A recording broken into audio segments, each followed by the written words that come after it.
Broadcasting around the world on the World Wide Web. Ladies and gentlemen, here it is. The most listened to radio show on the planet. Even the other stations are tuned in too. Oh yeah. Broadcasting live from the Josie Network studios in downtown Medina, Tennessee. It's that time of week again. It's time for the Josie Show. Bringing you the most exciting music news and guests from around the world. Right here on the Josie Show.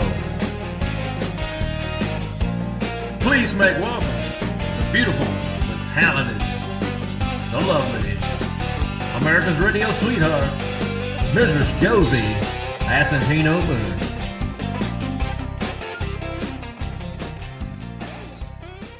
Hello, everyone. We have a new Josie Show here for you with a special guest. We have Tony Jackson joining me. I am so looking forward to chatting with him about his new single and so much more. So stay tuned in to the whole show. You will not want to miss a second. But before I dive right in, remember the tickets for the 12th annual Josie Music Awards are available now at josiemusicawards.com. We have tickets for both days, actually. The day before, September 19th, for our JMA Music Conference at the Gaylord Opryland Resort and Convention Center. And then the next day, September 20th, at the Grand Ole Opry House for our 12th annual Josie Music Awards. Both days are going to be just full of wonderful talent, networking experiences, just so many great opportunities for an independent artist. So we look forward to seeing you all there. Remember, tickets are available at josiemusicawards.com. All right, let's get right into it. I am so excited for this interview. Tony is wonderful. Enjoy. Please welcome to the Josie Show, my guest, Tony Jackson. Hi. Well, hey, good Hello. chatting with you today. How are you? I'm great. Thank you so much. I've been looking forward to this. I am in love with your latest single, That Old Garage. It's so heartfelt, I feel. So please tell me about this one. You know, I actually heard that song in a garage. It was out at the farm at Bon Aqua, which is Johnny Cash's farm. Storytellers, as you know, is Johnny Cash's hideaway farm out there. And the proprietor of the place was telling me about his songwriting skills. I was there to do a video for another song I had done called Do You Remember Country Music? Yes. And while we're taking a break from shooting that video, I was out in the garage where the one piece at a time Johnny Cash car is. And there was a loop of videos playing, mostly Johnny Cash songs. But then this other song came on called That Old Garage. And by the second time I'd heard it, it really had my attention. Right. And I was on Shazam trying to figure out what it was. And, of course, it wasn't pulling it up. And I was Googling lyrics, and nope, nothing there. I didn't think too much of it because I was there shooting a video for another record. But while I was inside, the gentleman's name is Brian, who owns that place. And he's a really nice guy. He's a collector of country music artifacts and has a huge knowledge of country music history. Was telling me about, the things he had, and he got around to the songs he wrote. As you know, everybody in and around Nashville is a songwriter of sorts. A lot of them want to tell you all about it, when you meet. So usually about that time the songwriter piece comes up is when we kind of, our minds go elsewhere. I said, speaking of songs, what's this song in the garage that's playing about the garage? And he says, oh, yeah, I wrote that. Oh. So, of course, he got my full attention, right? Right. But I just, I had no designs on having the song for myself. I just finished another record. And so, we talked about it. That was that. We ended the day and put that song out. And a short while later, he reached out to me through our mutual acquaintance, and he says, hey, I really love that you love that song, and I would really love it if you gave your voice to it. And so that's how I got a hold of it, and I was enthralled with it. I'm fortunate. I have both of my parents, but it still moved me, the message and the idea that this old place can mean so much to people based on what happened there. And so I felt like I just had to do it, and I'm so proud of it. It's a great tune, and I'm really excited for people to hear it. Oh yes, it's such a great song. It really is. I'm so glad that you sang it and that you have it because it's such a great song. I love the story behind it, and I absolutely fell in love with it. And I shared it with my husband. He lost unfortunately both of his parents, and it had such a deep connection to him. Yeah, so Wow. I had to talk to you about it because it meant so much to him. So it's a great Well, song. hopefully we didn't get anything in his eye or No, anything. it was great. No, it's such a great song. He absolutely loved it. He really did. Yeah. And, speaking of this, I'm sure that you've been playing this one at shows. How has the reaction been from fans? I've heard many. I've heard a lot of good feedback about that song. Of How course. it's touched people.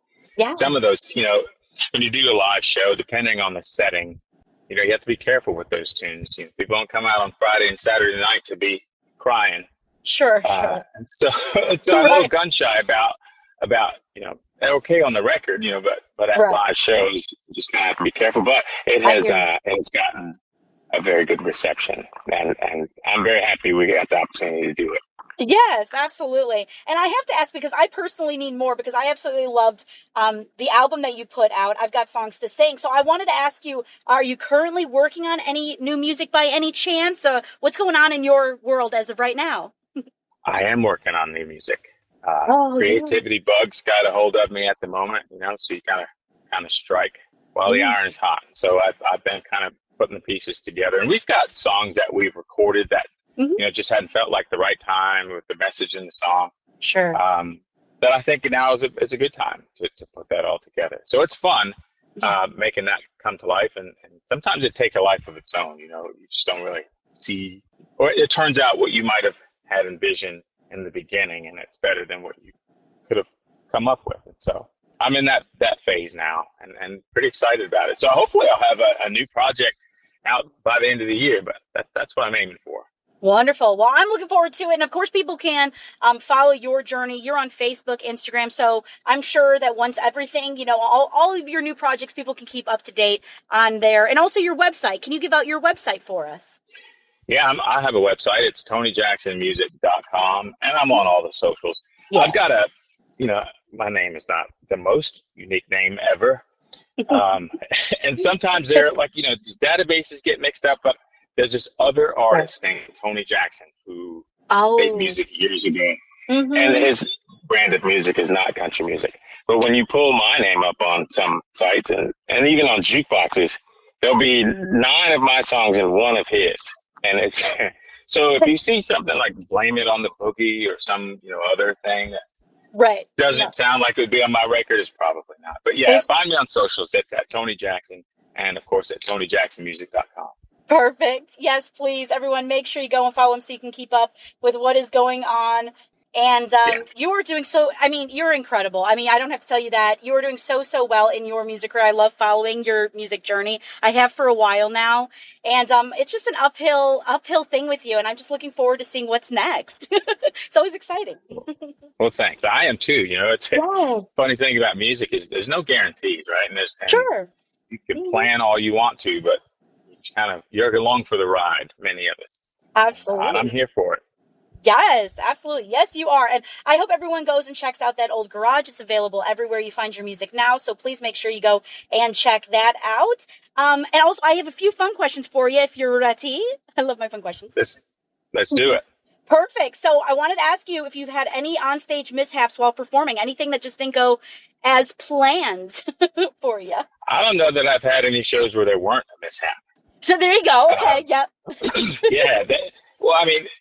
There's always a gremlin somewhere. Sure. It might show up in the form of the PA at the venue we're playing at. It might show up in the form of the person who's running the PA. Yes. Or a piece of equipment that the band has. When we do travel dates, it's like, you never get to your destination without having to fix something that the TSA did. Wow. Right. Which is usually, clipping, zip ties off of pedal boards and things like that. So, it's little stuff like that happens all the time.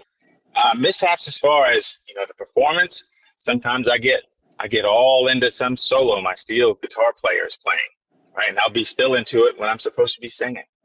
So, that happens quite regularly. we would not be accused of being the most polished musicians touring, but nobody would accuse us of phoning it in either. We really enjoy what we're doing. I make every effort to engage with people and the audiences where I go, because that's what I enjoy about it, is that engagement, right? Not necessarily peacocking around the stage, you know, the best. So yeah, there will be mishaps, and to me, that makes it all part of the charm.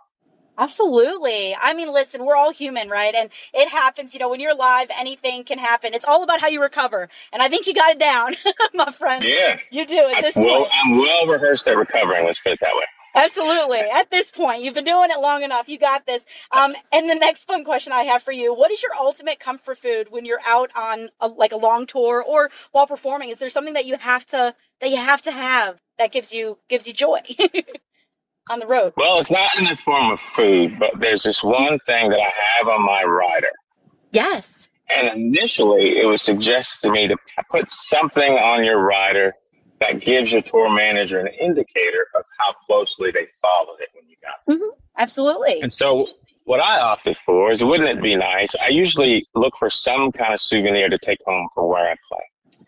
And often that ended up being a refrigerator magnet. And so what I put on my rider was, I'd like a refrigerator magnet that's something to do with the venue or something about the local area.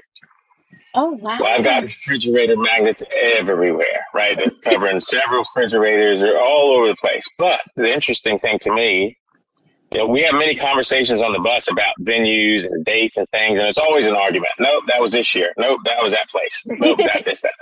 But if every single one of them that I look at, just the sight of it reminds me of the exact place I got it, the show, the venue, everything about that place. And so to me, it's one of I love them, right? And it might look like I'm a guy that hoards fridge magnets, right? No. But they're sentimental to me. You know, I was joking with my kids that one day they're going to have to figure out what to do with them all. And that's no problem, because I'm not getting rid of them. Yeah. Absolutely. Well, that's clever, actually. Oh, more people need to do that. That's so cool. I love that. Yeah. That is very neat. Wow, that's something that we wouldn't know about you either. That's really neat. I love that. Is there a place that you haven't performed yet? It could be overseas or a venue that you'd love to perform that you haven't had the opportunity yet. Yeah, I would like to play in Branson, Missouri. And I actually got to make that happen soon. I'm good friends with a gentleman by the name of Billy Yates. Mm-hmm, yeah. I can share, right? Billy's a great guy, and he and I got to spend some time together at Huntsville as a part of the Still Playing Possum George Jones concert that they had down there and put on PBS. And so, you know, he actually texted me recently and said, hey, man, you know, you got to come on out here and let me introduce you around. But I've heard many wonderful things about Branson and the country music fans that are there. And I'd like to get out there and play. And so that's next on my list. For sure. Oh my goodness. Well, Branson fans right now are going to be very happy with that answer. I love that. And I want to thank you so much for taking your time out of your day to join me. It's been a pleasure. It's been an honor. Thank you. Absolutely. Hey, when I get to come to the Josie Awards, I want to present an award to somebody or something. Yes, I am so glad you brought that up. I would love to have you. Let's do it. Come on out. September 20th. Oh, let's do it. September 20th. September 20th, okay. We're back at the Opry House. Come on, let's do it. All right, I got you covered. That'll be amazing. Well, you heard it here first. This is the exclusive. Tony Jackson will be joining us this year. I love it. Thank you so much. And once again, thank you. It's been a pleasure chatting with you, and we'll talk to you soon and see you soon, okay? Hey, great talking to you. I look forward to it. Looking forward to it.